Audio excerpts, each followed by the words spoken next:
warahmatullahi wabarakatuh. Di sini dia. Kali ini saya akan bahas bab 10, yaitu tentang saham preferen anak perusahaan, kemudian EPS konsolidasian, dan pajak penghasilan untuk konsolidasi juga. Nah, pembelajaran kita yang pertama adalah bagaimana prosedur konsolidasi untuk anak perusahaan yang memiliki saham preferen di dalam struktur modal mereka. Sumber yang digunakan ini punyanya BIMS, yaitu tentang Advanced Accounting edisi 13 tahun 2018. Oke ya.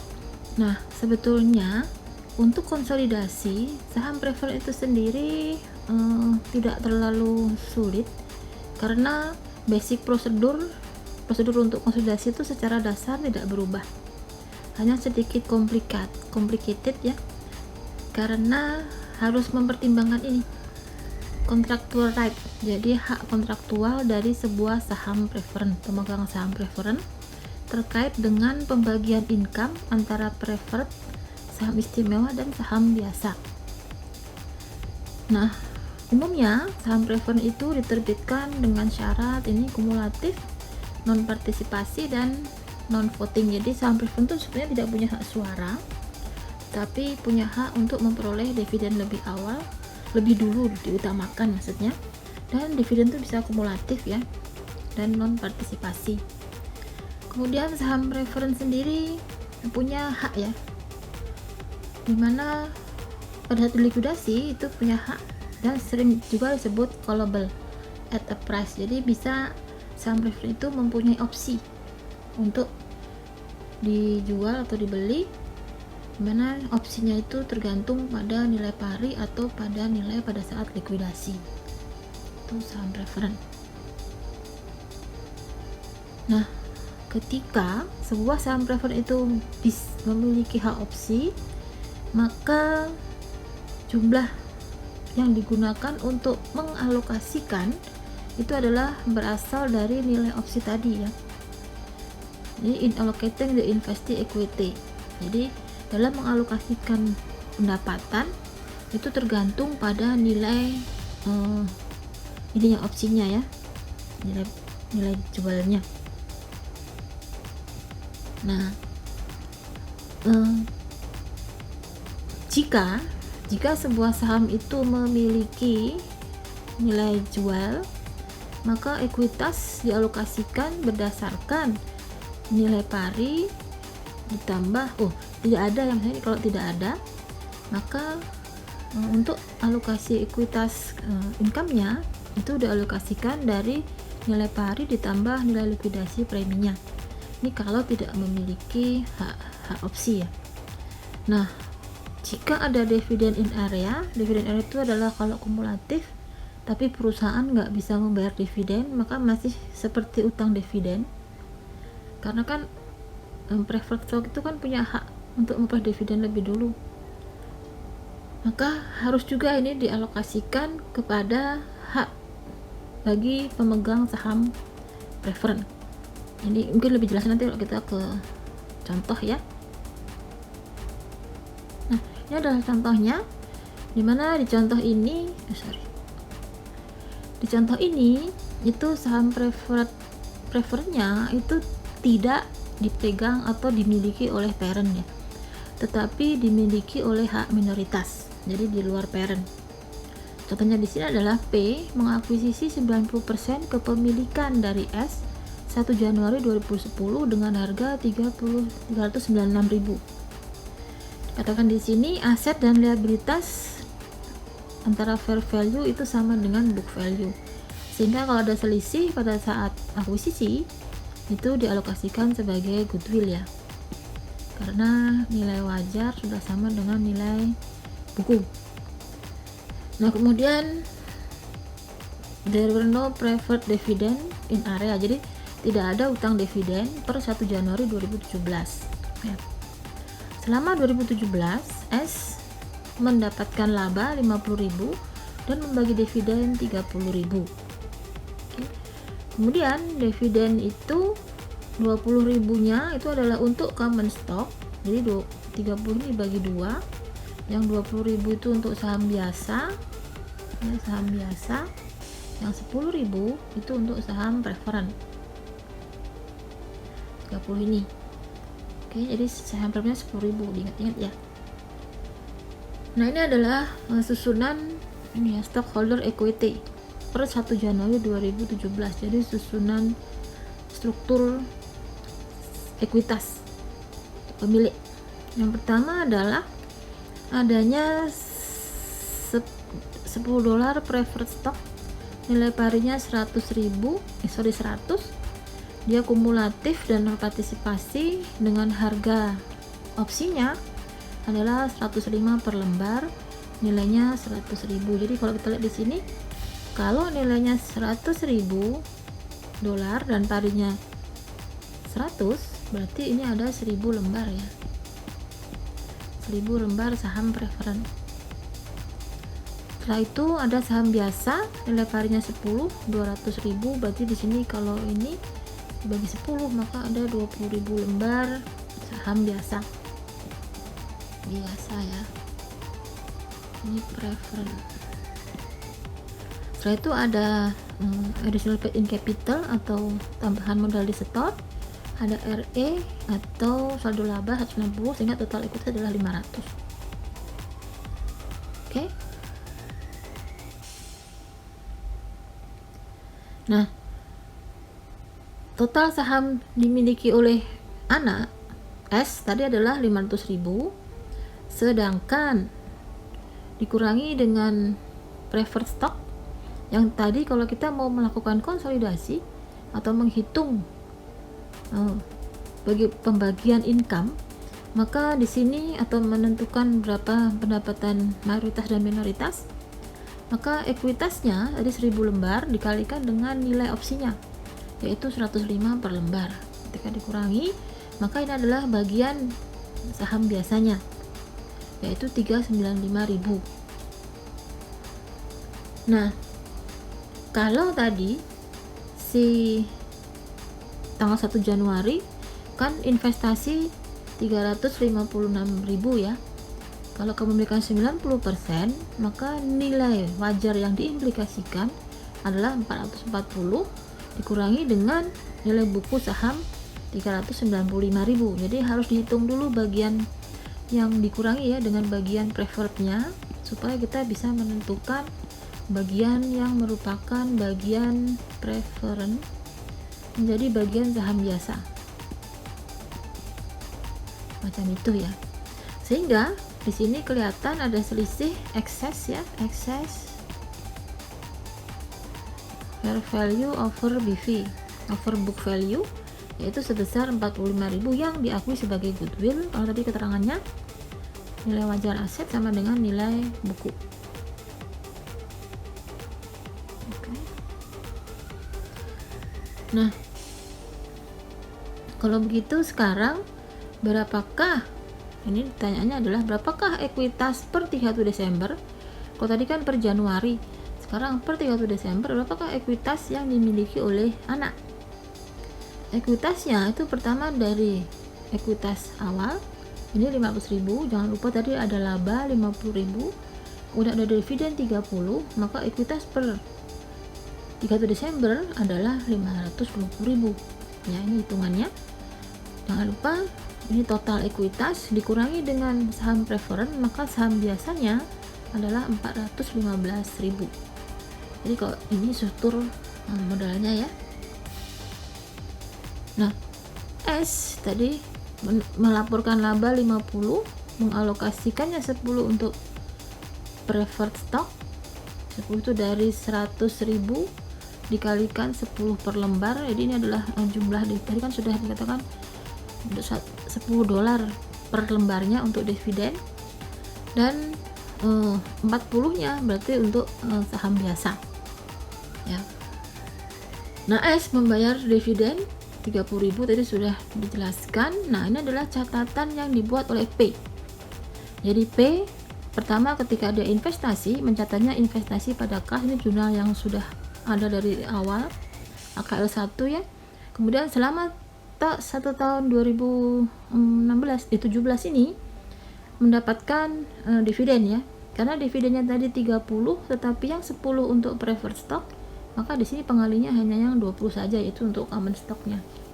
Untuk saham biasa ya, dikalikan dengan 90% kepemilikan, maka jurnalnya kas pada investasi. Ini dia pengurangannya ya, perhitungannya. Kemudian pada 31 Desember ini menghitung income S ya. Income S nya tadi kan dihitung 50.000, tapi dikurangi untuk prefernya adalah 10.000, maka tinggal 40.000 kalikan 90%, yaitu 36.000. Maka jurnalnya adalah seperti biasa, jurnal konsolidasi satu baris invest pada income, satu baris di neraca investasi, satu baris di laba rugi adalah income from S, nilai 36.000. Bisa ya, ini sama seperti waktu AKL 1. Nah selanjutnya, berapakah NCI di perusahaan S pada 3 September 2017? Nah, untuk menentukan NCI kita lihat di sini, karena tadi preferrednya itu dimiliki oleh tidak dimiliki oleh Indo, maka semua saham preferred itu bagian dari NCI, yaitu 105 ya. 105 kalikan 100%, semua adalah merupakan saham preferred yang dimiliki oleh minoritas. Lalu tadi 415 ini adalah jumlah saham yang menjadi saham biasa. Tadi kan sudah dihitung di sini 415, ini dia. Bagian saham biasa per 31 Desember adalah 415. Maka dikalikan 10% adalah untuk pemilikan minoritas atau non pengendali, dan terakhir adalah 45.000 ini dikalikan dengan kepemilikan, ini kepemilikannya 10%. 45.000 adalah dari goodwill ya. Goodwill 45.000 jadi 4,5, maka total dari NCI per 3 September 2017 adalah 151.000. Nah, jurnal yang agak berbeda ketika melakukan kertas kerja, membuat kertas kerja adalah jurnal ini aja, yaitu untuk mengeliminasi akun dari preferred stock sebesar 100.000, karena kan tercatatnya 100.000, kemudian NCI nya 105, dan selisihnya itu adalah merupakan RE. Ini dihitung dari tadi ya, nilai 105 adalah nilai opsinya.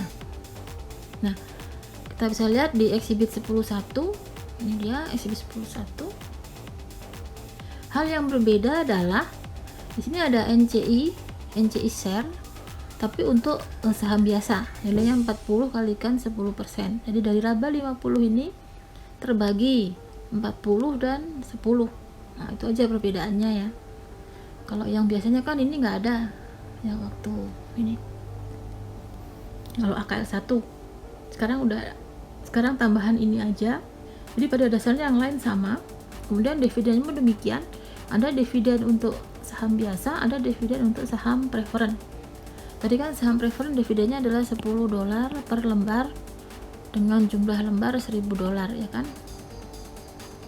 Jumlah lembarnya 1.000 lembar saham preferred. Nah, kalau $10 per lembar dikalikan 1.000 maka 10.000, dan ini dalam ribuan, maka di sini jumlahnya adalah 10 ya dividennya. Dan selalu ya dividen itu dienolkan ya, terkait dengan, karena kenapa? Karena dividen ini dimiliki oleh anak ya, dimiliki oleh yang minoritas ya. Dan kemudian seperti biasa jumlah ini harus sama dengan induk, artinya sudah menggunakan metode ekuitas yang benar. Nah, yang berubah lagi adalah ini dia, ada saham preferred ya di anak, yaitu sebesar 100.000. Ini adalah nilai pari 100 dikalikan 1.000 lembar. Nah, ini hitungan tadi NCI per 31 Desember 2017, jumlahnya 151. Jadi harus sama ya. 151 ini terdiri dari ini dia tadi hitungannya, ini dia ya, ketemunya adalah NCI ya. Jadi sudah sama, seperti itu aja perbedaannya, nggak ada beda sebetulnya. Nah, sekarang bagaimana kalau saham tadi dimiliki oleh saham preferen itu dimiliki oleh induk, jadi bukan dimiliki oleh saham minoritas.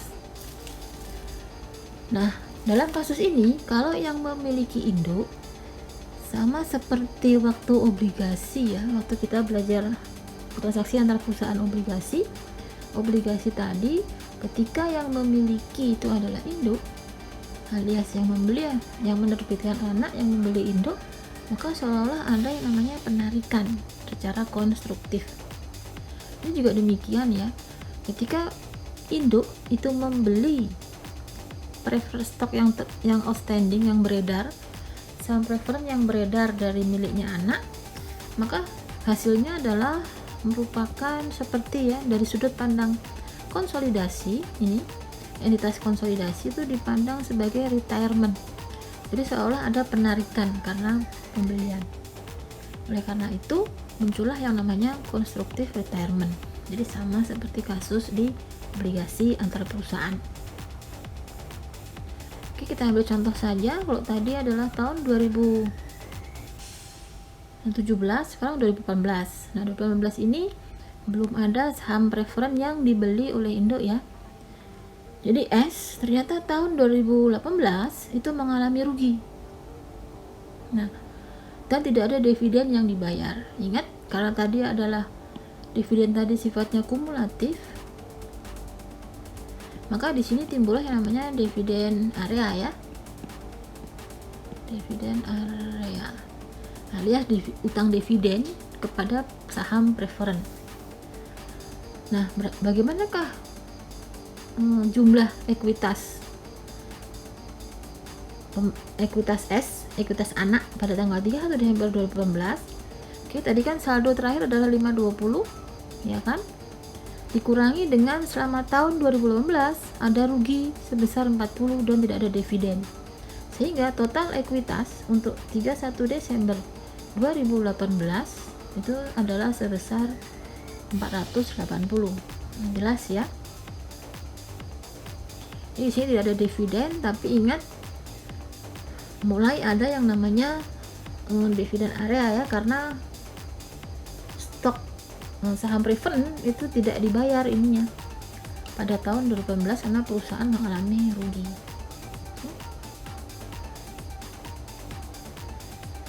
Nah, berapakah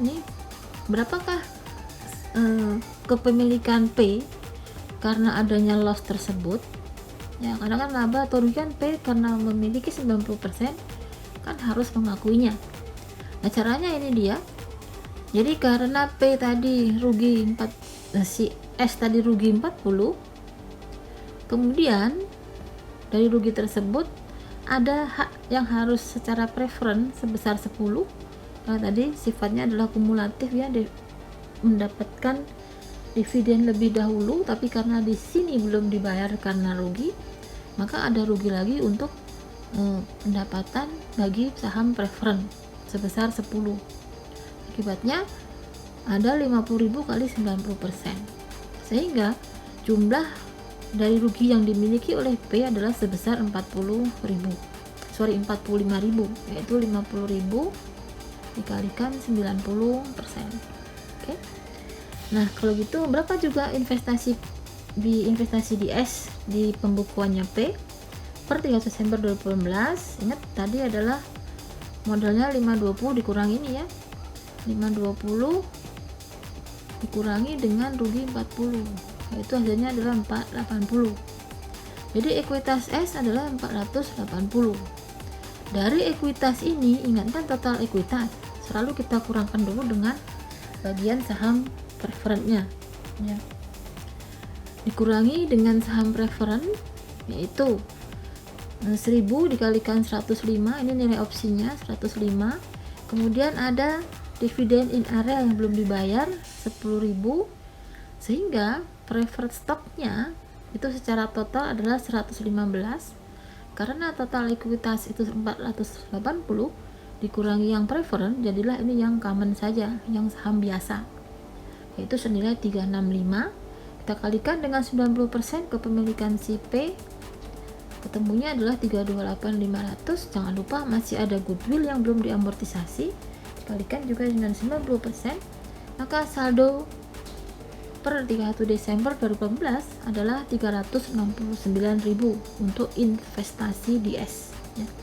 Investment in S yang ada di pembukuannya P senilai 369.000. Bisa ya cara menghitungnya. Nah, ini dia akun T ya, atau buku besar untuk investasi P di S. P investment di S ya, in S. Kita lihat di 1 Desember 2017 sebelumnya 396, ada dividen 18.000, ini dihitung dari 20.000 tadi yang dikalikan 90%. 20.000 tadi dividen 30.000, masih ingat ya. Untuk dividen commonnya dan untuk preferrednya 10.000 untuk saham biasa dan saham preferred. Nah, kemudian ada 36.000 ini adalah pendapatan selama tahun 2017. Nah, selama tahun 2018 ada rugi 45.000, sehingga total investasi terakhir adalah 369 per 31 Desember 2018. Jadi ini sama seperti hitungan yang ini tadi, sama ya, 369.000. Jadi sebetulnya nggak susah kan? Ini sama semua seperti waktu AKL 1. Nah, sekarang bagaimana kalau ternyata P yang memiliki saham preferred ya. Jadi ini subsidiary preferred acquired by P. Jadi P itu membeli saham preferred dari perusahaan anak, yaitu 1 Januari 2019 P membeli 800 dari saham preferred. 800 berarti 80%. Dari mana? Karena tadi kan saham preferrednya 1000 lembar. Kalau 800 dibagi 1000, maka ini adalah 80% saham preferred itu dibeli oleh P dengan harga 100 per lembar, sehingga yang dibeli adalah 80.000. 800 kali 100 ya. Kemudian selama tahun 2019 S melaporkan income 20.000. Kita lihat di sini lagi-lagi tidak ada dividen, maka ada dividen in area lagi untuk saham preferred ya, yaitu sebesar 10.000. Tadi 2018 belum dibayar, sekarang 2019 pun untuk saham preferred belum dibayar. Nah, kalau begitu berapakah sebetulnya nilai dari jumlah yang dibeli oleh P ya, pada 1 Januari kan berarti ini 31 Desember 2018. Saham preferrednya tadi kan nilainya ini nih, saham preferrednya adalah mana saham preferred? Nah, saham preferred per 31 Desember 2018 adalah 115.000. Kemudian 1 Januari dibeli 80% gitu ya. Kita lihat di sini. Ini ya. Nah, ini dibeli 80%, sehingga nilai buku dari saham preferred yang dibeli adalah 92.000, sedangkan P hanya membayarnya dengan 80.000. Maka di sini ada kelebihan gain atau diakui sebagai tambahan modal di setor sebesar 12.000. Jadi ya, harga yang dibayarkan untuk 80% saham preferred adalah 80.000, padahal nilai bukunya 92. Maka ada kredit untuk PIC atau paid in capital sebesar 12.000. Bisa ya?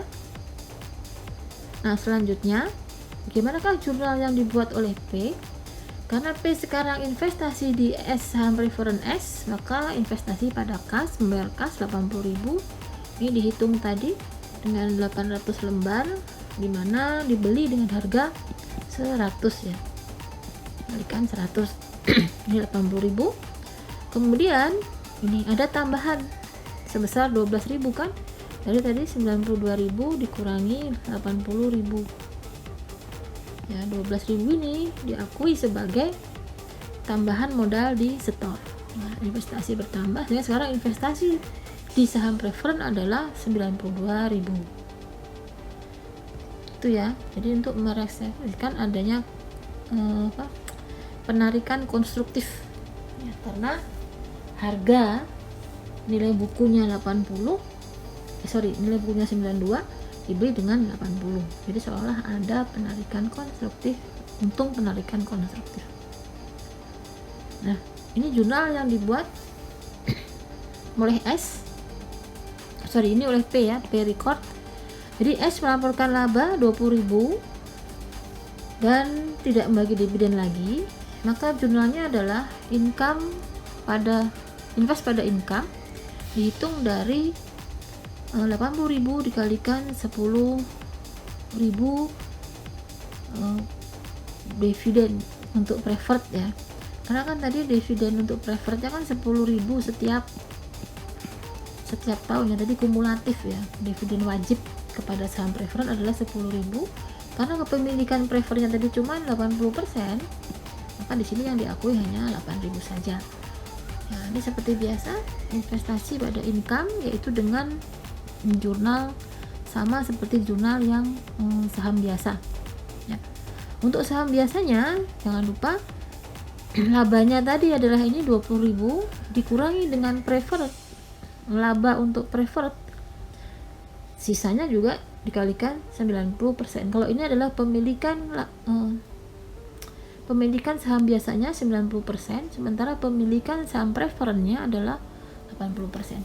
Agak membingungkan ya, tapi pada intinya itu sebetulnya hanya memisahkan saja mana yang merupakan saham biasa, mana yang merupakan saham preferen.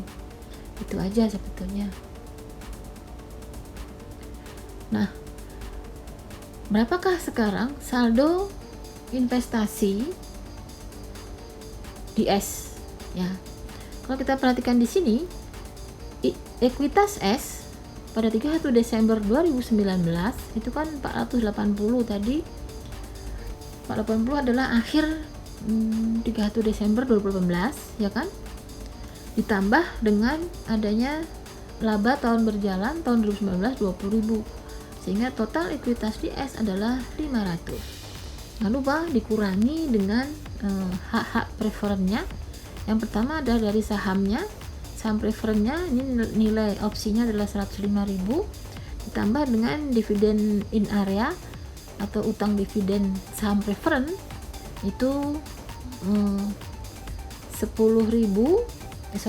dikalikan 1000 lembar dikalikan 2 ini adalah 2 untuk 2 tahun ya, 2 years dividend 2018 dan 2019, sehingga ketemulah 20.000. Sehingga sekarang untuk saham preferen per 31 Desember 2019 adalah 125.000. Sisanya ini merupakan saham biasa. Kepemilikan dari S untuk saham biasa adalah 90%, yaitu 337.500. Jangan lupa masih ada goodwill yang belum diamortisasi, yaitu sebesar 40.500, sehingga saldo investasi ya, saldo investasi di S secara saham biasa, investasi karena saham biasa sebesar 378, investasi dari saham preferen ini 125, ini kan tadi 125 ya, di sini ini dikalikan dengan ini 90% saham preferen. Oke, ada betul ya, ini 125 kali 90% ya, 125 kali 9 harusnya kali 80% harusnya ya, kan ini saham preferen, sorry ini salah kayaknya ya, 80% apa betul ya? Coba ambil kalkulator, kita kalikan.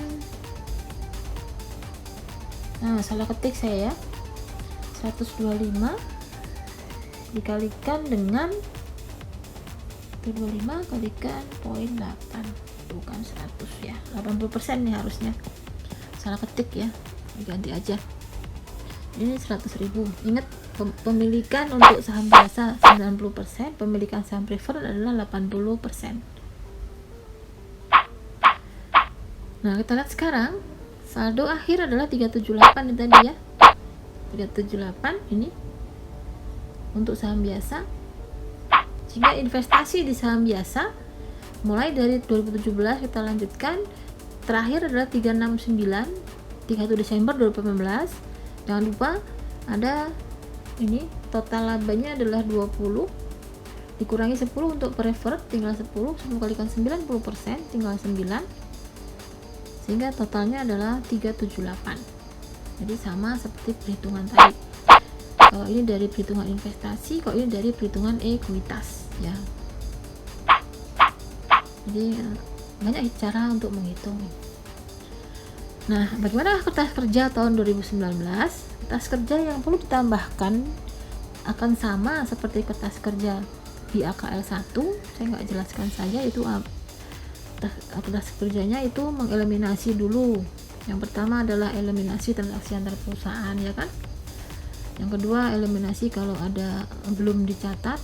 Jadi ada 7 langkah ya, 7 step langkah untuk working paper. Itu saudara baca lagi di AKL 1. Nah, sekarang ditambah ini dengan mengeliminasi akun-akun saham preferen ya. Di sini income from S karena dari preferen yaitu sebesar 8.000, investasi di S. Jadi sama ya, income pada invest sebesar 8.000. Kemudian misalkan kebalikan dari jurnal yang dibuat ini nih. Karena kan di si P ada yang membuat jurnal invest pada income. Maka di dalam konsolidasinya ini dibalik aja, income pada invest. Kemudian akun-akun yang resiprokal untuk saham preferen juga di eliminasi ya. 100 ini kan tadi saham preferen, 15 itu selisih antara nilai callable-nya tadi, nilai opsi ya, dikurangi dengan saham preferennya tadi ada penambahan sebesar 92.000. Karena tadi ditambahkan 92.000, maka sini dieliminasi, sekarang investasinya dikredit. Kemudian diakui adanya NCI sebesar 23.000. Ya, ini hitungannya untuk income from preferred adalah 10.000 kalikan 80%. Sekarang pemilikan 80%. Jadi untuk mengurangi nilai saham preferen menjadi 92.000. Seketika ini menjadi 92.000 investasinya, kemudian dieliminasi 92. Jadi akhirnya ini saling hapus ya. Nah, NCI per 31 Desember adalah ini awal ya, NCI awal 115 kalikan 20%, ini 23.000. Awalnya kan 115 kalau nggak salah, bener ya untuk NCI nya. Kalau yang sekarang kan 125, tadi kan 115 ini yang setahun sebelumnya, akhir tahun sebelumnya sama dengan awal tahun 2019 ya. Ini dia ya, saldo preferred nilai bukunya adalah itu 2019, nilai bukunya jadi 125. Oke, kalau tadi sudah kita bahas tentang konsolidasi adanya saham preferen, sekarang mari kita bahas tentang EPS ya, earning per share. Di sini ada istilah perhitungan earning per share basic. Kalau basic tuh yang sudah biasa ya, EPS biasa, dan ada yang dilusi. Dilusi itu artinya dari saham itu ada kemungkinan bertambahnya saham karena adanya opsi atau suatu keadaan yang menyebabkan jumlah lembar saham biasa itu menjadi bertambah. Artinya dilusi ya, makin mengecil nanti EPS-nya. Nah, kita lihat di sini kasusnya adalah ini dia. Menurut ini generally accepted accounting principle, katakan di sini perusahaan harus menghitung dan melaporkan EPS dasar, EPS tanpa adanya dilusi, serta EPS adanya dilusi ya, harus melaporkan, dan itu juga harus diungkapkan, didisclose tentang ini di laporan konsolidasi. Contohkan di sini adalah perusahaan Hershey ya. Hershey itu kalau nggak salah perusahaan coklat di Amerika ya. Ini adalah laporan ininya dia. Jadi dia ada nih ya, EPS untuk saham biasa, kemudian EPS yang didelusi, kemudian EPS untuk preferred stock, kelas A, kelas B, rupanya ada saham-saham berkelas nih ya. Ada saham biasa yang kelas B, dan ada yang didelusi. Ini dia. Dilusi itu artinya tadi ada instrumen derivatif yang menyebabkan bertambahnya jumlah lembar saham yang beredar outstanding ya. Nah, when company net income and EPS under the agreement are equal to the consolidated net income and consolidated EPS. Jadi sama seperti yang sebelumnya, konsep awal itu bahwa induk itu sepanjang menggunakan metode ekuitas, maka secara konsolidasian itu akan sama juga, baik itu net income atau untuk konsolidasi EPS-nya. Nah, pen company measure for depend on the subject capital structure. Nah, bagaimana cara menghitung EPS bagi perusahaan induk itu sangat tergantung pada struktur modal dari perusahaan anak. Ya, perhitungannya sangat tergantung. Kita lihat di sini cara menghitungnya. Ini dia. Secara umum rumusannya ini, dimana di sini adalah subsidiary doesn't have potential dilutive securities outstanding. Jadi kalau dalam kondisi dimana perusahaan anak tidak memiliki potensi untuk terjadinya dilusi terhadap saham yang beredar ya, securities outstanding. Itu kondisi pertama. Kondisi kedua adalah di mana subsidiary perusahaan anak memiliki potensi ada dilusi terhadap saham yang bisa dikonvert saham bisa dipertukarkan atau ada opsinya ke dalam ini saham biasa dari perusahaan anak. Jadi yang bertambah sahamnya adalah perusahaan anak. Kondisi ketiga ini yang kedua ya. Yang ketiga itu kondisi di mana yang didilusi itu adalah saham perusahaan induk. Jadi opsinya itu bisa memperoleh saham perusahaan induk ya, bukan anak. Ini perhitungan untuk numerator atau untuk pembilang, ini perhitungan untuk penyebut. Jadi kalau pembilang itu kita pakai dolar karena kan earning per share, earningnya itu dolar, share-nya itu dalam bentuk jumlah lembar saham ya. Oke, ini cara hitungnya, nanti bisa dilihat contoh ya. Saya sendiri hafal itu, secara logika saja saya taunya ya. Nah, untuk menghitung earning dilusi atau laba dilusi dari perusahaan induk dengan caranya adalah melakukan adjustmentnya adalah excluding, mengeluarkan ekuitas subsidi yang direalisasi. Jadi ekuitas anak yang direalisasi itu sama dengan income from S, dikeluarkan, diganti, replacing, diganti dengan ekuitas perusahaan share of diluted earning dari perusahaan anak. Jadi diganti dengan ekuitas dilusinya, saham dilusinya ya, saham yang bertambah tadi. Mungkin membingungkan kalau kita baca teorinya saja. Lalu coba kita lihat contoh ya. Dengan melihat contoh ini sekalian kita bahas teorinya tadi. Jadi P itu membeli 90% corporation outstanding floating common stock. Di sini adalah yang beli adalah ini adalah investasi dalam saham biasa ya. Seperti biasa investment in S dengan harga 328.000 pada 1 Januari 2016. Selama 2016, S melaporkan net income, laba, dan dividen 25.000, di mana 10.000-nya itu adalah untuk preferred dan 15-nya adalah untuk saham biasa. Ini sudah diketahui ya, berapa preferred dan berapa saham biasa. Nah, kalau gitu berapakah total ekuitas masing-masing perusahaan? Kita lihat di sini, saham biasa itu ada 5.000 nilai parinya, ada 200.000 lembar, jadi 200 kali 5 sama dengan 1 juta. Sementara di saham anak, saham biasanya adalah nilai parinya 10, ada 20.000 lembar, sehingga 10 kali 20 adalah 200. Lalu ada saham preferen.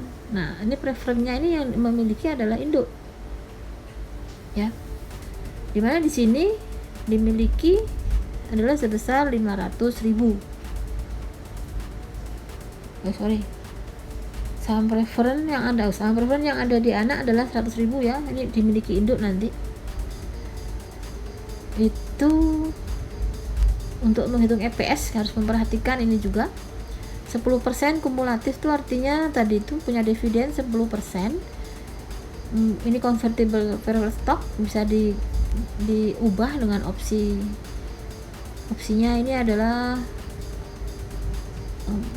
belum ada ya. Preferred stock convertible bisa diubah, bisa dikonvert.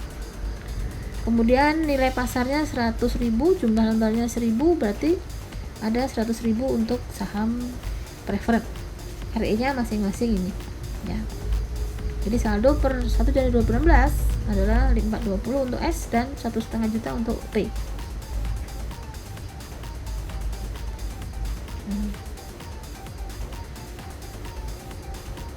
Kemudian di tahun 2016 S melaporkan laba 50.000 dan membayar dividen 25, tadi sudah ya, dimana 10-nya untuk preferred dan 15.000-nya untuk common.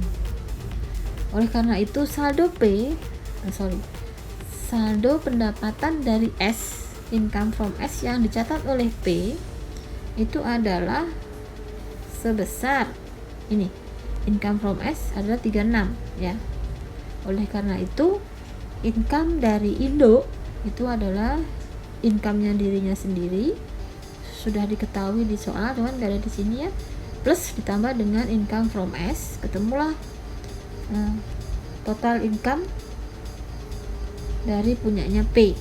Dimana income from S ini hitung tadi 50.000 adalah labanya ya, 10.000 untuk preferred dikalikan kepemilikannya 90% yaitu 36.000.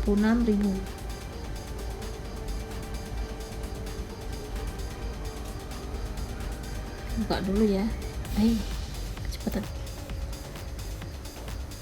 Nah ternyata saham preferred tadi yang saya bilang itu bisa dikonvert. Nah, convertnya ternyata informasinya ada di sini, bisa diubah menjadi saham biasa dari saham preferred tadi dengan mengubahnya menjadi 12.000 lembar saham.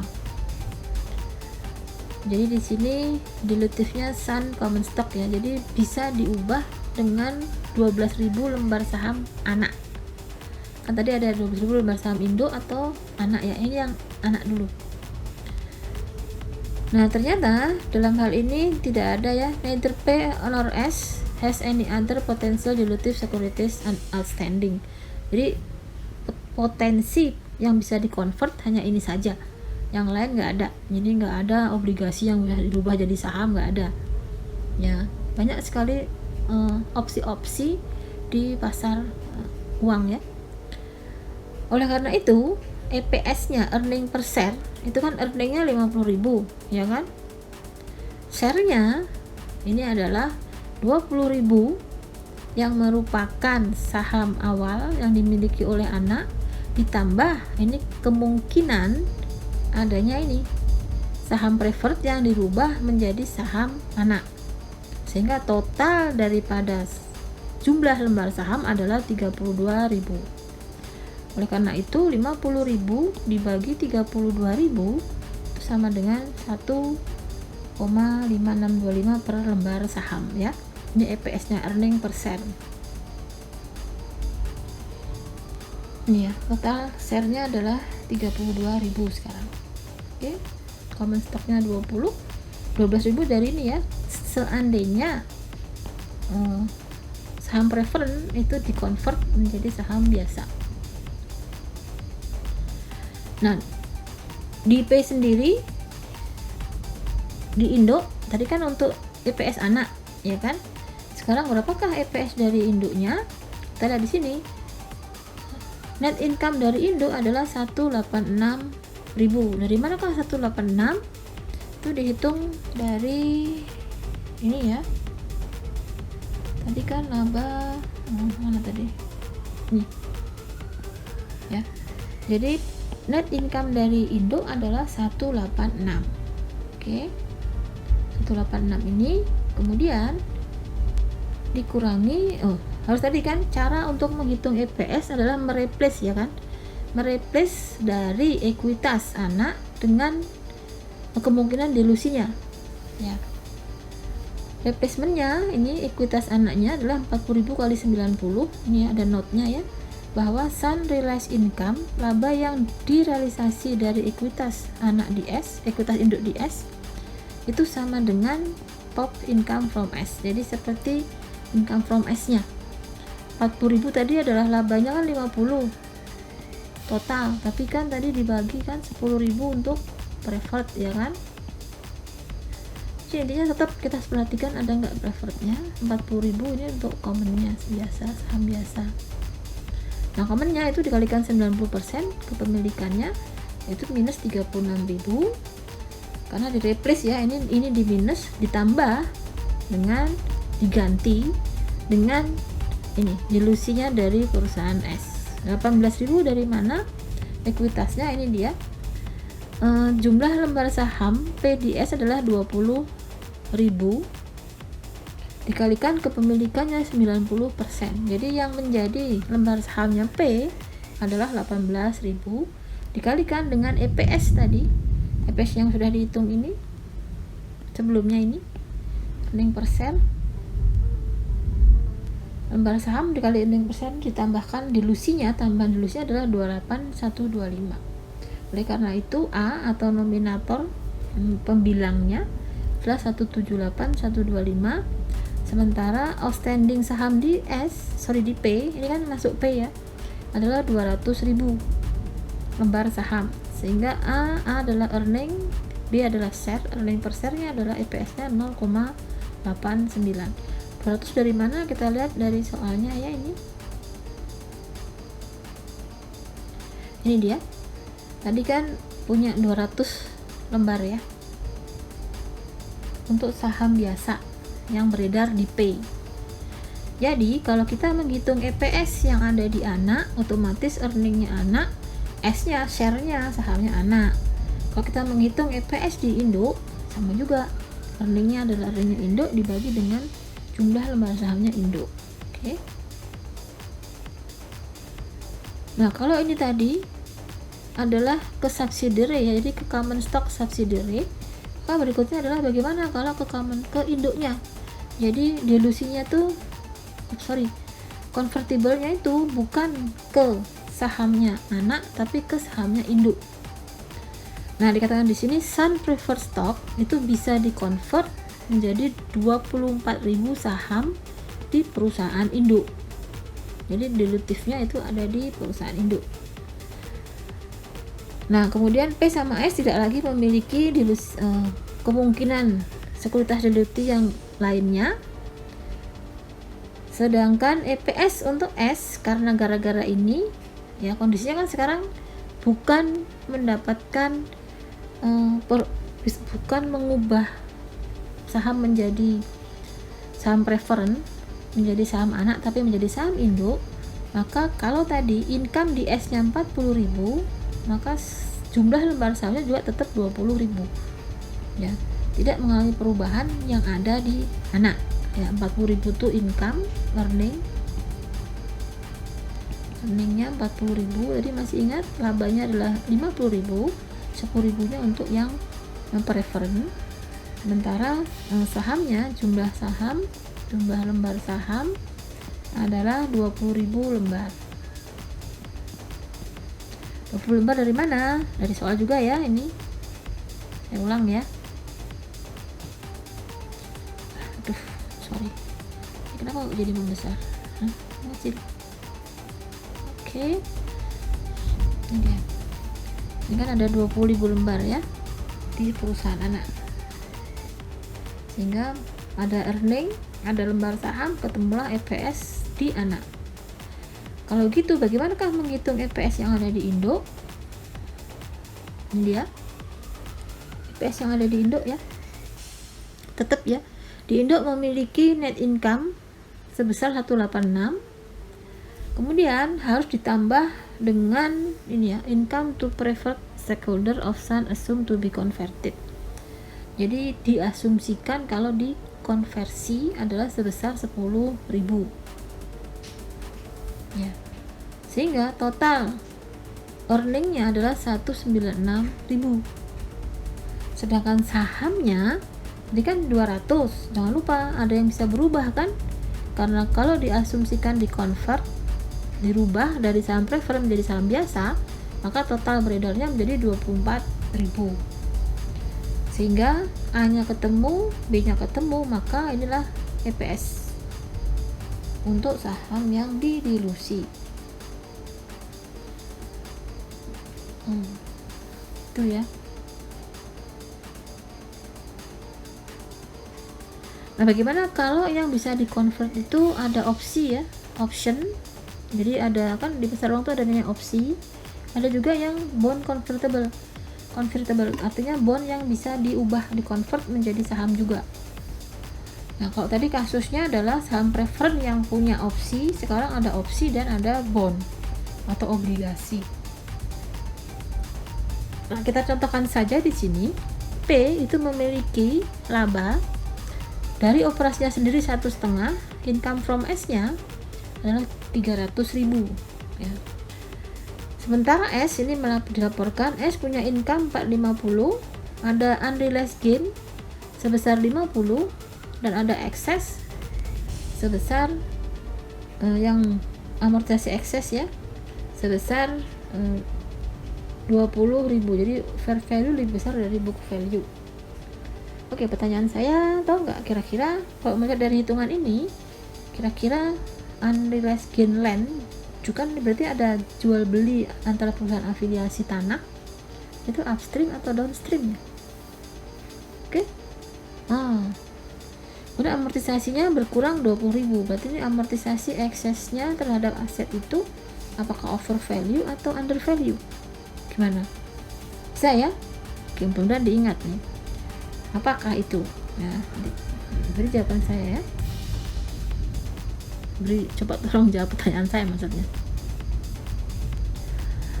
Ini keterangannya, P mempunyai saham biasa 1 juta lembar, sementara S, tadi kan makanya sebuah perhitungan EPS itu tergantung pada struktur dari modal ya. Sementara S punya saham biasa 400.000 lembar, kemudian ada opsi to purchase 60.000 lembar saham dengan harga 10 per lembar, di mana rata-rata harga pasar per lembar adalah 15.000. Kemudian ada bond yang 7% adalah bunga bondnya ya. 7% bond yang bisa punya convertible, outstandingnya adalah 1 juta, bisa di convert dengan 80.000 lembar saham biasa. Jadi ada tambahan 80 lembar saham biasa kalau bondnya di convert. Ada opsi juga.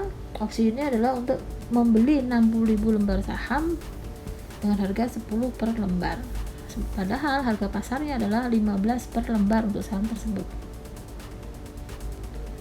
Nah, diasumsikan bahwa the option are exercisable. Jadi asumsinya, jadi ketika kita membuat EPS untuk dilutif gara-gara opsi dan convertible bond, itu kita harus mengasumsikan bahwa baik opsi atau bond yang bisa diubah tadi, keduanya itu digunakan atau artinya dilakukan pertukaran menjadi saham biasa ya.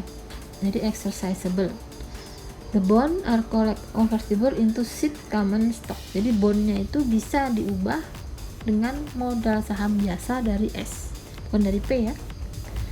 Nah, dengan menggunakan pendekatan saham treasury untuk opsi atau warrant, the effect of option and EPS, yaitu dengan menggunakan ini rata-rata nilai pasar dari saham itu of the share to which the option apply exceeds the exercise price.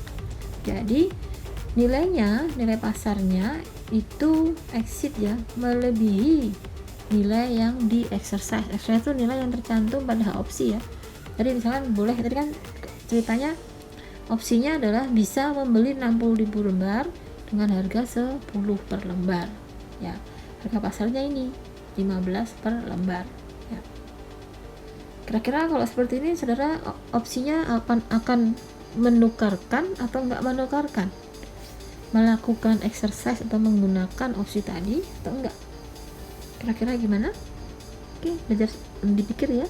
Lagi-lagi kalau mikir nanti bisa jadi ini ahli keuangan. Nah, if holder of seat option had exercised the right to acquire, jadi jika opsi S tadi, pemilik ya, holder ya, pemilik opsi itu menggunakan haknya untuk memperoleh 60.000 lembar saham S, saham biasa S dengan 10 per lembar, S harusnya akan menerima kas 600.000, bener nggak? 60.000 lembar, dengan di opsi tadi bisa membeli dengan 10 per lembar, maka akan dapat kas 600.000. Nah, karena tadi sifatnya di exercise, maka ini under the treasury approach ya. Jadi dengan metode treasury, seolah-olah metode kan metode saham ditarik kembali. Treasury stock adalah saham yang ditarik ya. Diasumsikan juga S akan menggunakan kas yang diterima tadi untuk membeli 40.000 lembar saham. Dari mana 40.000 lembar? Dari ini jumlah uangnya dibagi dengan harga pasar saham. Ya, rata-rata harga pasar saham. Maka S itu di samping nanti 60.000 lembar ini digunakan, maka dia akan memperoleh 40.000 lembar. Jadi ada selisih tambahan saham sebesar 20.000 ya. Sama-sama saham S, yang satu karena itu digunakan hak opsinya adalah untuk membeli 60.000 lembar, haknya digunakan 60.000, hasil uangnya tadi seolah digunakan untuk penarikan saham yang beredar, seolah-olah ya, bahkan ini yang membeli si Indo. Nah, dengan asumsi bahwa pembelian saham itu digunakan haknya, maka jumlah saham beredar dari S itu akan meningkat 20.000 lembar. Dari mana ini? Dari ini, dari 60.000 dan 40.000 ya. The convertible bond must also be included. Jadi selain itu, tadi kan masih opsi, jangan lupa ada convertible bond. Nah, bond tadi kalau dimasukkan pada hitungan EPS ya, tetap adalah kondisinya adalah if converted method. Jadi jika dikonversi, maka akan ada tambahan 46.200. Dari manakah 46.200? Dan tambahan juga 80.000 lembar saham karena perhitungan saham dilusinya ya, lembar saham dilusi. Mari kita cek dari manakah 46.200. Nah, ini dia. Nah, ini asumsi ya. Jadi laba saham biasa S itu adalah 45.000, udah ada di soal. Kemudian ada unrealized gain karena adanya gain penjualan tanah. Gimana? Arus bawah atau arus atas?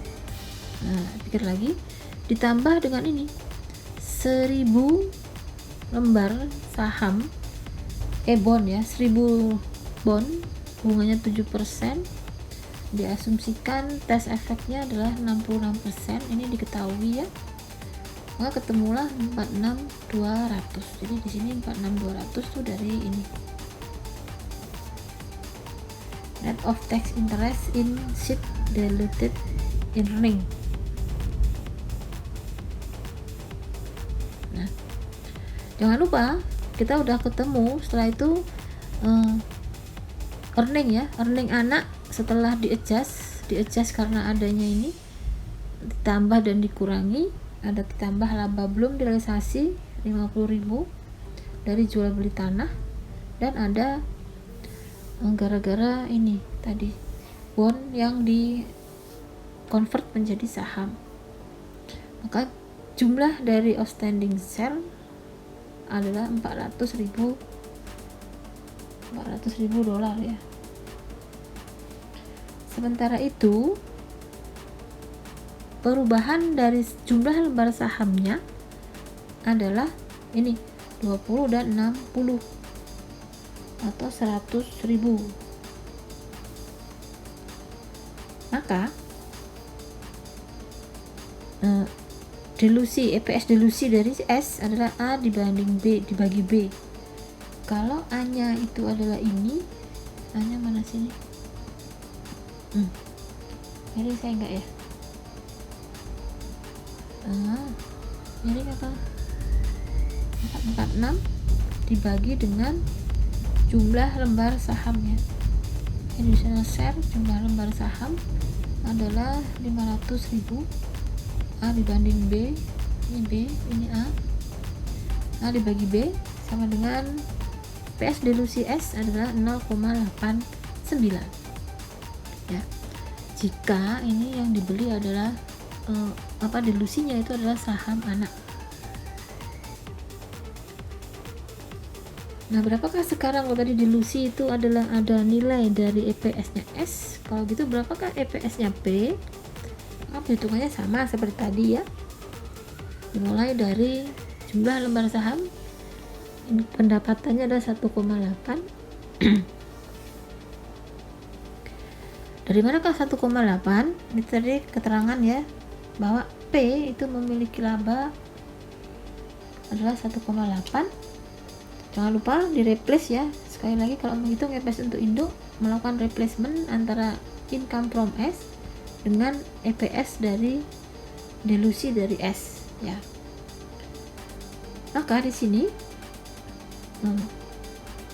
400.000 itu berasal dari ini ya, realized income. Laba S adalah 450, ada gain antara lain yang belum direalisasi, maka yang direalisasi hanya adalah 400. Sekarang 80% ini diganti dengan saham delusinya ya. Saham delusinya adalah 400 lembar dikalikan 90%. 400 lembar tadi sahamnya S ya, dikalikan 90%, temuan 320 lembar, dan ini adalah masing-masing akan memperoleh ini EPS delusinya adalah ini ya, 0,89. Maka ketemulah jumlah untuk earning ya. Ini earning per S-nya. S-nya jumlah lembar sahamnya adalah 1 juta. Outstanding dari saham di S ya. Dari mana kan 1 juta? Kita lagi soalnya ya kan? Mana ya?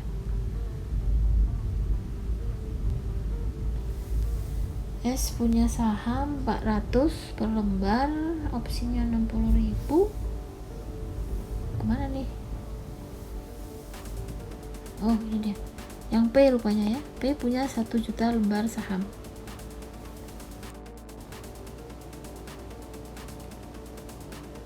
Oke, kalau tadi adalah opsi dan bond yang diubah menjadi saham anak.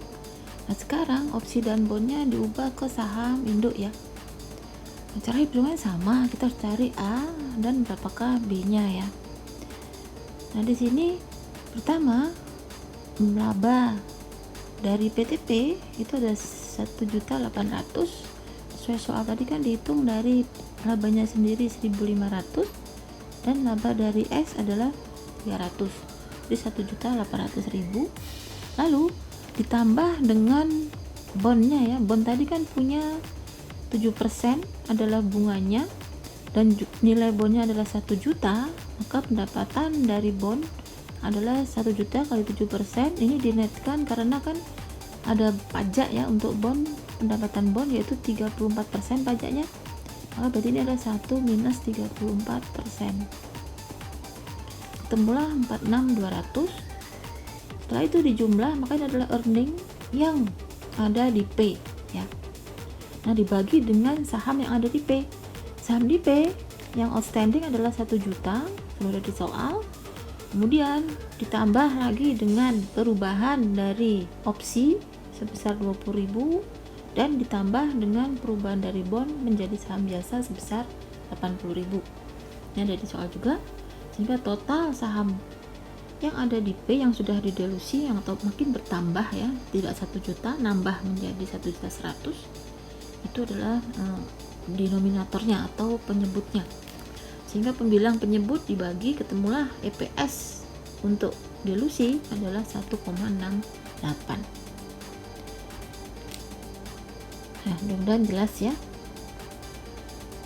Nah, sekarang pembelajaran kita yang ketiga adalah memahami pajak pendapatan dari sisi konsolidasi ya. Nah, akuntansi untuk pajak pendapatan ya. An affiliate group exists when a common parent corporation own at least 80%. Jadi, sebuah afiliasi perusahaan induk anak itu terjadi kalau ada kepemilikannya paling tidak 80% dari voting ya, dari jumlah saham yang berhak suara, dan 80% atau lebih ya total value of outstanding stock of the includable corporation and or more of the total stock. Jadi kan korporasi itu biasanya anak perusahaannya nggak hanya satu ya, ada beberapa. Nah, ini juga menganut yang sama, yaitu kepemilikan di atas 80%, paling tidak minimum adalah 80% minimum. Nah, sebuah entitas konsolidasi boleh memilih untuk mengajukan pengembalian pajak secara konsolidasi ya. Dan all other consolidated entities must file separate income tax return for each affiliated company. Dan afiliasi yang lain itu harus melaporkan pengembalian pajaknya untuk masing-masing perusahaan afiliasi. Jadi kalau konsolidasinya itu bisa mengajukan sendiri secara terpisah atau bisa mengajukan pengembalian secara consolidated. Sementara kalau entitas yang lain itu bisa mengajukan, harus ya, malah bukan bisa tapi harus mengajukan sendiri-sendiri. Nah, keuntungan dari dilakukannya pengajuan maksudnya ya, pengajuan pengembalian pajak secara konsolidasi itu adalah rugi itu saling hapus dengan laba dari perusahaan afiliasi yang lain. Jadi karena dia kan konsolidasi, jadi bisa saling hapus ruginya. Yang kedua, dividen antar perusahaan itu tidak termasuk dalam laba yang dikenakan pajak ya, kalau digabung ya. Kemudian intercompany are derived from income until realized. Nah, selain itu laba antar perusahaan, jadi kan ada transaksi antar perusahaan yang kita pelajari kemarin, persediaan, aset dan seterusnya, itu bisa ditangguhkan ya pajaknya sampai direalisasi. Jadi kalau masih sifatnya masih kayak penjualan kredit, itu juga labanya itu antara perusahaan itu bisa ditangguhkan. Nah, sedangkan ketidakuntungannya atau kerugiannya adalah tidak fleksibel ya, tidak terlalu fleksibel. Kenapa? Karena ini berarti harus dari tahun ke tahun mengajukan pengajuan dari tahun ke tahun ya, tetap harus mengajukan terus, dan kalau tidak mengajukan itu malah mendapatkan sanksi. Dan kemudian untuk perusahaan yang semula dikonsolidasi kemudian tidak dikonsolidasi, jadi artinya adalah kan kepemilikan saham tuh bisa berubah dari 80% kemudian berubah jadi 60%, dan terus akhirnya malah ini berarti sudah menggunakan metode cost ya, tidak melakukan konsolidasi, maka itu bisa dikonsolidasi lagi setelah 5 tahun ya. Jadi 5 tahun kemudian baru bisa dikonsolidasi lagi. Artinya kalau dari deconsolidated menjadi consolidated itu masih dianggap dia bukan perusahaan afiliasi ya. Bagaimanakah alokasi dari pajak pendapatannya? Menurut FASB nomor 109 itu yang menjadi utama adalah sebetulnya berapakah pajak yang harus dikenakan, berapakah pendapatan yang harus dikenakan pajak ya. Nah, yang terkait dengan pengenaan pajak yang menimbulkan perbedaan yaitu ini ya, event, yaitu kejadian yang menimbulkan perbedaan di masa depan di pajak itu adalah perbedaan sementara. Jadi kan ada perbedaan tetap dan perbedaan sementara ya kalau di pajak. Sudah belajar pajak mudah-mudahan ya. Nah, perbedaan sementara itu biasanya timbul karena ini adanya penyusutan ya, penyusutan antara pajak dan antara perusahaan itu berbeda, akhirnya timbul yang namanya perbedaan sementara. Karena kan pada akhirnya penyusutan itu kan menjadi nol, mengenolkan nilai buku ya dari aset tetap. Oke.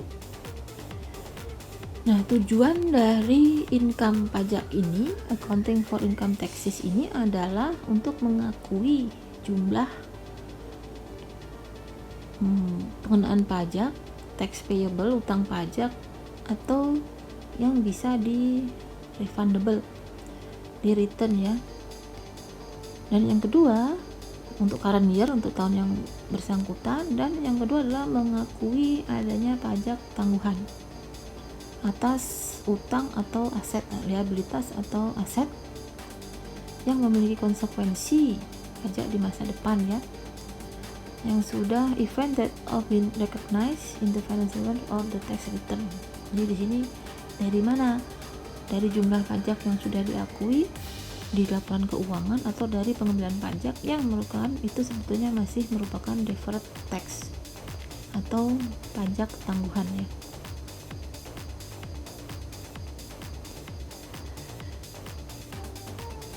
Nah, apa yang dimaksud di sini adalah akuntansi untuk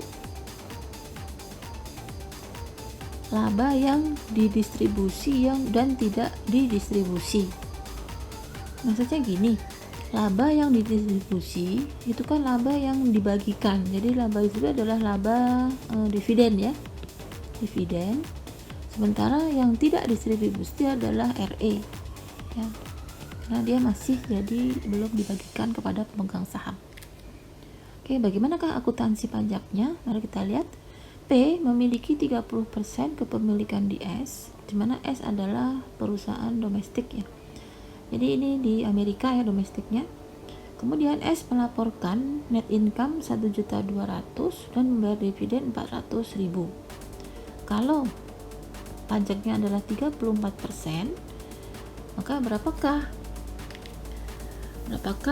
bagian P atas laba yang diperoleh S? Hitung di sini. Untuk bagian yang didistribusi atau dividen, tadi kan dividennya 400 kalikan 30%, maka 120.000 betul ya. Dan yang menjadi return earning adalah 800 kalikan 30%, yaitu 240.000. Jadi pendapatan P dari S adalah 360. Ini kan sama juga dengan 1.200.000 ya dikalikan 30 sen ya kan. Jadi cuman ini dipisahkan ya, mana yang laba subdistribusi dan mana yang tidak didistribusi. Nah, laporan di P, katakan di sini P dikenakan pajak on 20% of the 120.000 dividen ya. Dividennya tadi kan 120.000 ya, yang dikenakan pajak pendapatan dividennya adalah 120.000 karena P adalah perusahaan anak, dimana kalau dia anak perusahaan domestik ya. Jadi kalau anak perusahaan domestik di Amerika itu yang dikenakan mendapatkan 80% itu pengurangan pajak, sehingga yang pengenaan pajaknya hanya 20% saja. Jadi alasannya ini ya. Sehingga di sini dikenakan pajaknya adalah dari jumlah pendapatan dividen 120.000 yang taxable, yang bisa dikenakan pajak adalah 20%-nya, lalu dikalikan dengan persentase pajak di Amerika adalah 8160. Nah, jurnalnya bagaimana? Jurnalnya ini adalah laba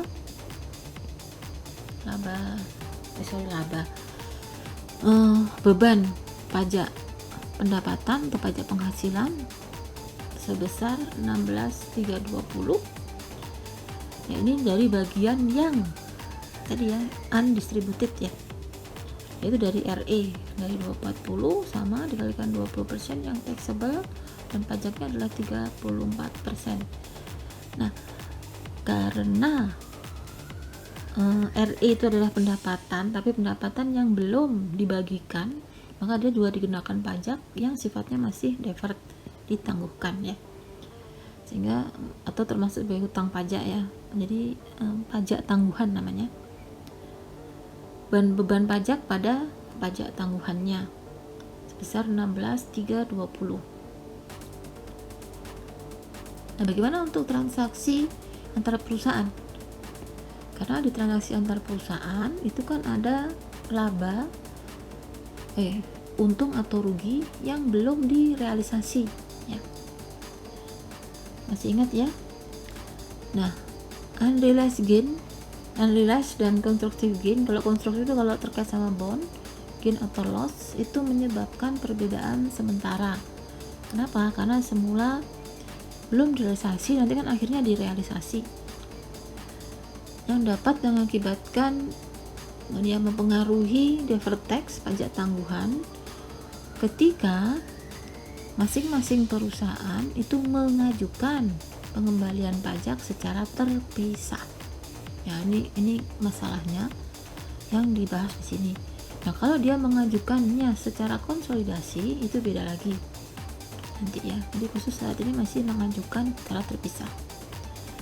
Nah, pada kasus terjadi unrealized gain, maka selling entity, jadi perusahaan yang menjual itu akan memasukkan gain-nya, menghitung untungnya ke dalam laporan pajak terpisah sesuai dengan yang mana bagian yang belum diakui ya, atau belum direalisasi. Nah, di sini caranya adalah dengan mengeliminasi untung yang belum direalisasi dalam proses konsolidasi. Dan eliminasinya tadi dimasukkan sebagai pajak yang tangguhan ya, yang terkait dengan untung. Begitu juga dengan kalau unrealized loss, kebalikannya ya. Maksudnya pengakuan jurnal nanti kebalikan gitu. Nah, ini kalau terpisah ya, pengembalian pajak yang terpisah untuk gain antar perusahaan. Nah, P itu membeli 375.000 untuk kepemilikan 75% di S, di mana ekuitas S itu adalah 300 dan 200 alias 500.000 ya.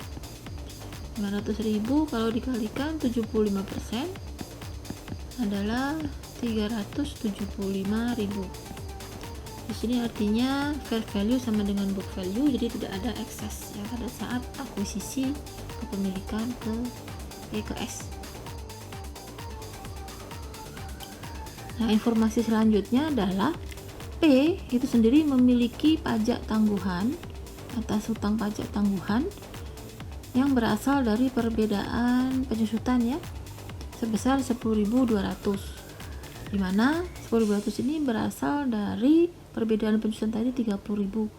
Jadi 30.000 dikalikan pajaknya adalah 34%. Nah, pajak tangguhan ini akan diakui 7.500 setiap kali pengakuan. Jadi kalau ini over the years ya, 30.000 pengakuannya 7,5 berarti 15 4 tahun ya, masih 4 tahun. Kemudian pada 8 Januari P menjual peralatan ke S. Jadi kalau P jual ke S berarti ini downstream ya, induk menjual ke anak arus ke bawah, dan S itu menyusutkan selama 5 tahun. Metodenya adalah XL atau straight line. garis lurus. Ini adalah informasi P dan S, dimulai laba ruginya ya. Tadi ada P dan seterusnya. Nah, ini ada income tax-nya. Income tax ini dengan pajak 34%. Maka kalau ini 300, S-nya dulu sama, nanti S kita hitung 300 dikurangi 180 dikurangi 40, kita ambil kalkulator dulu. Nah, 300 dikurangi dengan 180 dan dikurangi dengan 40 itu adalah 80. Nah, 80.000 dikalikan pajaknya tadi adalah 34% ya. Kita kalikan dengan 0,34, maka ketemunya adalah pajaknya adalah 27.200. Ini dia. Sama dengan untuk P ya. Dari awal ada dividen, ini ada dividen 28.000, sementara P dividennya 50.000, sehingga RE pada akhir tahun 2016 ini jumlahnya ya. Kita ketahui itu dulu. Nah, konsolidasi satu barisnya adalah 1 Januari P investasi seperti biasa, invest di S pada kas untuk membeli kepemilikan 75%, dan pada 31 Desember ada pembagian dividen. Ini ya, pengalinya 28.000 dikalikan 75%, kas pada investasi. Dividennya tadi dari soal ya. Ini dia, 28.000 jangan lupa.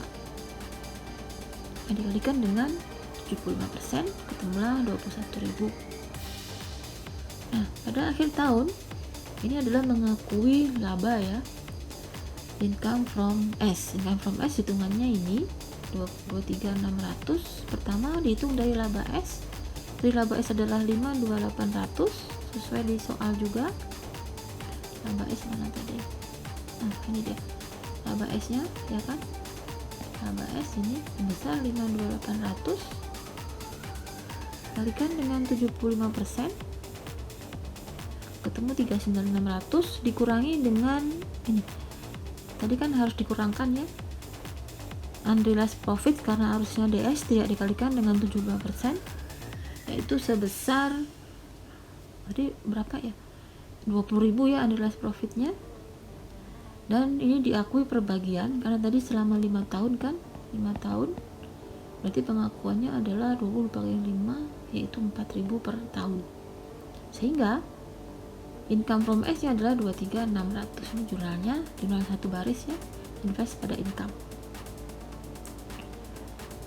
Nah, untuk perhitungan pajaknya atas pendapatan di P seperti ini. Yang pertama adalah dari pajak tahun berjalan, yaitu 27.200. Ini tadi kan sudah sama ya, ini 27.200. Ini ya pajaknya CS 27.200.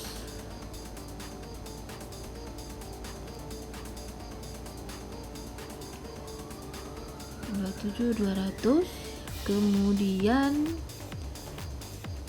tax gain karena adanya penjualan equipment, jadi ini ada laba dari penjualan peralatan kalikan 34%. Lalu ada tax lagi untuk dividen, pendapatan dividen yaitu 21% karena tadi berasal dari perusahaan domestik, maka yang taxable yang dikenakan pajak hanya 20%, kalikan juga dengan pajaknya 34, maka total pajak harusnya adalah 35.428. Nah, 35.428 ini dikurangi dengan tangguhannya ya, pajak tangguhan yaitu 16.000. Kenapa ditangguhkan? Karena kan belum direalisasi.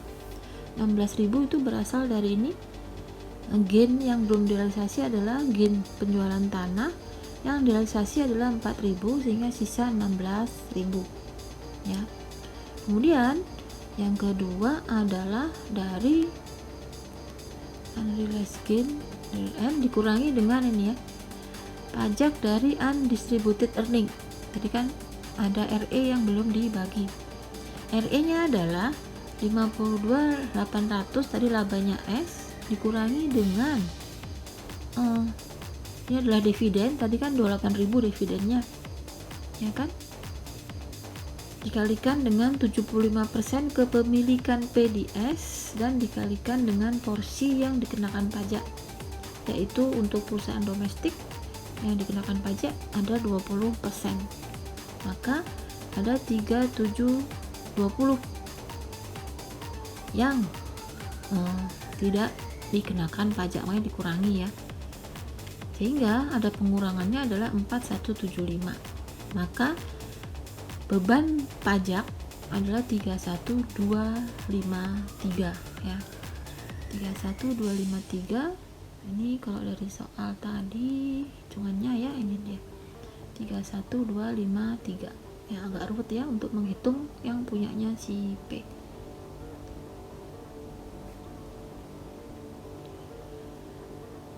Nah, bagaimana mencatatnya? Mencatatnya adalah S tadi punya 27.200, pajak pendapatannya itu sama dengan utang pajaknya, menunjukkan bahwa separate return because it has no temporary differences. Jadi rupanya tidak ada perbedaan sementara di CS ya. Kemudian P itu pajaknya adalah 31253, terdiri dari ini tadi hitungannya 35 dikurangi 4175. Nah, saldo pajak yang ada di P adalah 6025 ya, dari jurnal 6025 tuh kan dia sebelumnya punya 10.200 yang merupakan pajak tangguhan milik P sendiri, ada di soal tadi, dikurangi dengan 4175 karena penurunan ini ya, yang semula ditangguhkan sekarang sudah diakui sebagian, ketemunya adalah 4175 penurunannya. Sehingga jurnalnya ini di bukunya S mengakui adanya beban pajak dan hutang pajak sama ya, beban sama hutang. Kemudian yang ada di P itu beban pajaknya adalah sebesar 31253. Jadi sudah kita hitung ya dari laporan keuangan P tadi. Kemudian karena seluruh pajaknya adalah 35428, ini 35428 tadi ini yang kita hitung ini ya, totalnya 35428, maka masih ada pajak tangguhan, berkurang pajak tangguhannya sebesar 4175, makanya sekarang pajak tangguhan saldonya tinggal 6025 ya. Nah, ini adalah perhitungan dari tahun ke tahun, 4 tahun kan ya, 1, 2, 3, 4 ya. Itu akhirnya nanti tahun kelima itu sudah tidak ada lagi perbedaan sementara ya. Nah, 3720 tadi sudah ya kita hitung dari laba 52.800, labanya S dikurangi dividen S, dikalikan dengan kepemilikan 75% dan dikalikan dengan 20% taxable portion, porsi yang pengenaan pajak. Karena tadi S itu perusahaan domestik, ada pengurangan pajak sebesar 80%. Nah, ini adalah book paper entry jurnalnya untuk mengeliminasi atas transaksi antar perusahaan yang downstream ya, tadi DS, investasi DS. Kemudian jangan lupa ini udah dipelajari ya pada saat kita belajar aset, jadi tidak akan saya jelaskan lagi. Ini adalah untuk mengakui adanya penyusutan yang gain antar perusahaan yang jumlahnya tadi 4.000, yaitu 20.000 dibagi 5. Nah, ini jurnal ini sudah dipelajari di bab antar perusahaan aset ya, aset tetap. Nah, apa perbedaannya di laporan konsolidasi? Perbedaannya itu ada di ini ya, beban pajak. Kalau yang semula sebelum kita belajar dulu kan tidak ada beban pajak ini, sekarang tinggal ditambah ini aja ya. Setelah itu juga ada ini laba tax liability, jadi utang pajak tangguhan dan utang pajak pendapatan. Tangguhannya sekarang tinggal 6025, cuma ditambahkan saja, jadi tidak ada perubahan ya. Nah, untuk independent learning ini penting saudara pelajari sendiri supaya bisa efek konsolidasi dari perusahaan yang pengembalian pajaknya itu ada beberapa macam ya. Pengembalian pajak macam-macamnya nanti silahkan dibaca di halaman 354 sampai 361. Oke, dipelajari sendiri. Kalau ada yang ditanyakan silahkan tanyakan lewat chat ya, komen. Nah, untuk disclosure-nya sendiri,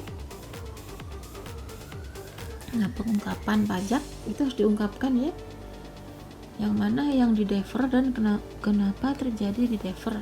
Nah, defernya itu untuk aset atau liabilitas yang lancar dan yang tidak lancar ya, itu harus diungkapkan dalam pajak. Yang lancar itu adalah yang akan jatuh tempo setahun kemudian, yang tidak lancar adalah sisanya, karena tadi kan perbedaan sementara itu bisa bertahun-tahun. Nah, apa saja yang sudah disclose ini ada ya. Nah, alokasinya tentang perusahaan yang masih beroperasi, perusahaan yang berhenti operasinya, kemudian extraordinary item, kemudian tipe-tipe efek kumulatif dari berbagai terkait sama pajak, kemudian prior adjustment ya, dan adjustment sebelumnya. Maka ini harus diungkapkan semua dalam laporan keuangan. Ini biasanya maksudnya adalah di catatan atas laporan keuangan. Oke, saya kira itu selesailah sudah chapter 10.